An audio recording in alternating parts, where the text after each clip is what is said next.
Hello বন্ধুরা, আসসালামু আলাইকুম। কেমন আছেন? আশা করি সকলেই ভালো আছেন। বিডি বাংলা হেল্প চ্যানেলের পক্ষ থেকে সবাইকে আন্তরিক শুভেচ্ছা ও ঈদ মুবারক। তো আজকের এই ভিডিওতে দেখাবো কিভাবে খুব সহজেই আপনি ঈদ মুবারক ব্যানারটি তৈরি করতে পারবেন বা পোস্টার তৈরি করতে পারবেন খুব সহজেই। তো বন্ধুরা, কিভাবে তৈরি করবেন আমি ফাইল দিয়ে দিব, আপনি খালি ছবিটা বসিয়েই কিন্তু ব্যানারটা তৈরি করতে পারবেন। এই জন্য সম্পূর্ণ ভিডিওটি কন্টিনিউ করতে থাকুন এবং এটা করতে পারবেন সম্পূর্ণ ফ্রিতেই। তো বন্ধুরা, কিভাবে করবেন সম্পূর্ণ জুড়েই দেখিয়ে দিব আজকের এই ভিডিওতে। তো বন্ধুরা, চলুন মোবাইল স্ক্রিনে যাওয়া যাক। আর ভিডিওটি প্রথমবারের মতো প্লে করে থাকলে রিকোয়েস্ট থাকবে ভিডিওর নিচ থেকে চ্যানেলটিকে সাবস্ক্রাইব করে দিবেন এবং এই ভিডিওতে একটি লাইক করে দিবেন। অলরাইট, চলে আসলাম মোবাইল স্ক্রিনে। তো বন্ধুরা, দেখতেই পারছেন যে পোস্টারটা কেমন ধরনের হয়েছে। তো এই পোস্টারটি আপনি যদি ডিজাইন করতে চান তাহলে অবশ্যই আপনার ফোনে থাকা গুগল প্লে স্টোরটি ওপেন করে দিবেন। সো ওপেন করে দিয়ে এইখানে পিক্সেল ল্যাব যে অ্যাপ্লিকেশনটা রয়েছে এটা আপনারা ইনস্টল করে নেবেন। সো আর অবশ্যই আমাদের ভিডিও ডিসক্রিপশন বক্সে একটা পিএলপির ফাইল একটা রয়েছে, ওইটা আপনি ডাউনলোড করে নেবেন। তো ডাউনলোড করে কিভাবে কি করবেন দেখিয়ে দিচ্ছি। তারপরে কি করবেন, আপনার যে ফোনে থাকা ক্রোম ব্রাউজারটা রয়েছে এই ব্রাউজারটা ওপেন করে দিবেন। তাছাড়াও আমাদের ভিডিও ডিসক্রিপশন বক্সে লিঙ্ক রয়েছে, তো remove.bg-তে চলে আসবেন। দেন এইখান থেকে আপলোড ইমেজে ক্লিক করে আপনার একটা ফটোর ব্যাকগ্রাউন্ড কেটে নেবেন। সো যে ফটোটা আপনি এই পোস্টারে দিতে চাচ্ছেন, তো আমি একটা ফটোর ব্যাকগ্রাউন্ড কেটে নিয়েছি অলরেডি। দেন আপনি যদি এখানে একটা ফটো সিলেক্ট করেন তাহলে কিন্তু অটোমেটিকলিভাবে ব্যাকগ্রাউন্ড রিমুভ হয়ে যাবে। দেন ডাউনলোডে ক্লিক করে ডাউনলোড করে নেবেন। সো বন্ধুরা, আশা করি এই ব্যাপারটা বুঝাইতে পারছি। তো বন্ধুরা, তারপরে কি করবেন, আপনার যে পিক্সেল ল্যাব অ্যাপ্লিকেশনটা রয়েছে এটা আপনারা ওপেন করে দিবেন। সো এইখানে দেখতে পাচ্ছেন এটা কিন্তু রয়েছে। দেন আমরা এটা কেটে দিচ্ছি। দেন কেটে দিয়ে কি করব, আবার আমরা পিক্সেল ল্যাব অ্যাপ্লিকেশনটা ওপেন করে দিব। সো ওপেন করে দিলে এরকম একটি ইন্টারফেস ওপেন হয়ে যাবে। তারপরে এখানে দেখতে পারবেন যে মাই প্রজেক্ট নামে একটা অপশন রয়েছে। সো এই প্রজেক্টের উপরে একটা ক্লিক করে দিবেন। সো ক্লিক করে দেওয়ার পর এখানে দেখতে পারবেন যে অনেক পিএলপি ফাইল রয়েছে। দেন উপর দিকে এখানে আপনারা দেখতে পারবেন যে পিএলপি নামে একটা অপশন রয়েছে। সো এটার উপর একটা ক্লিক করে দিবেন। সো ক্লিক করে দেওয়ার পর আপনি যেটা ডাউনলোড করেছেন এইখানে সেটা সিলেক্ট করে দিবেন। তো নিচেও চলে আসতে পারে। তাছাড়াও এখানে আপনারা হোল্ডার দেখতে পারবেন যে ডাউনলোড নামে একটা হোল্ডার রয়েছে। সো এটার উপরে ক্লিক করলে ঠিক এরকম ধরনের পিএলপি ফাইল চলে আসবে। সো এইখান থেকে একটা ক্লিক করে দিবেন। সো যে ফাইলটা আপনি ডাউনলোড করবেন ওই ফাইলটার উপরে ক্লিক করে দিলেই সঙ্গে সঙ্গে ঠিক এরকম একটা ইন্টারফেস ওপেন হয়ে যাবে। তো পরবর্তীতে আপনাকে এখানে দুইটা অপশন চেঞ্জ করতে হবে, এক হচ্ছে আপনার ফটো আর দ্বিতীয় হচ্ছে আপনার নাম। তো এখানে দেখতে পাচ্ছেন মোহাম্মদ শাকিল আহমেদ দেওয়া আছে। প্রথমে আমরা নামটা চেঞ্জ করব।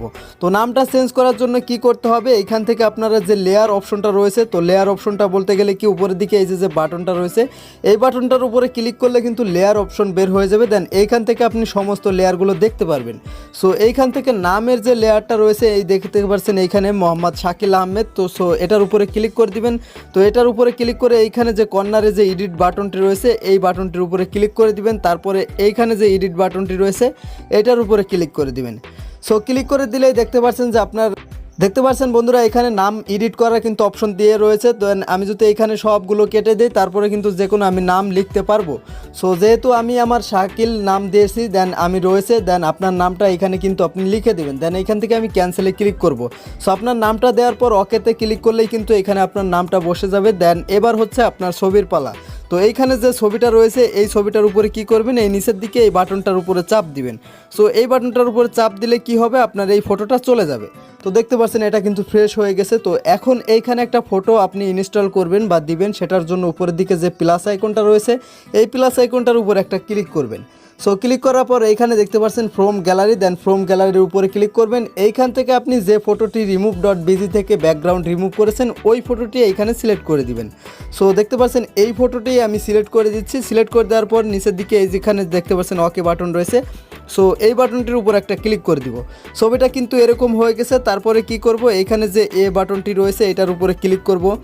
সো এটার উপরে তার পাশেরটা ক্লিক করব। দেন ডান থেকে বামের দিকে স্ক্রল করব। তো এইখানে দেখতে পাচ্ছেন সাইজ নামে একটা অপশন, সো এই সাইজটার উপরে ক্লিক করে দিয়ে আমরা কিন্তু এটাকে 100 করে দিব। সো 100 করে দিলেও কিন্তু হচ্ছে না। দেন এইটার উপরে ক্লিক করবেন। দেন এইখানে আপনারা যে পাশে একটা সাইড স্লাইড পেয়ে যাবেন ওইটার উপরে ক্লিক করে এটাকে আপনারা টেনে অনেক বড় বানাবেন। সো আপনার ইচ্ছা মতো আপনি বড় বানিয়ে নেবেন, কেননা এইখানে দেখতে পাচ্ছেন এটা কিন্তু আপনাকে বসাতে হবে।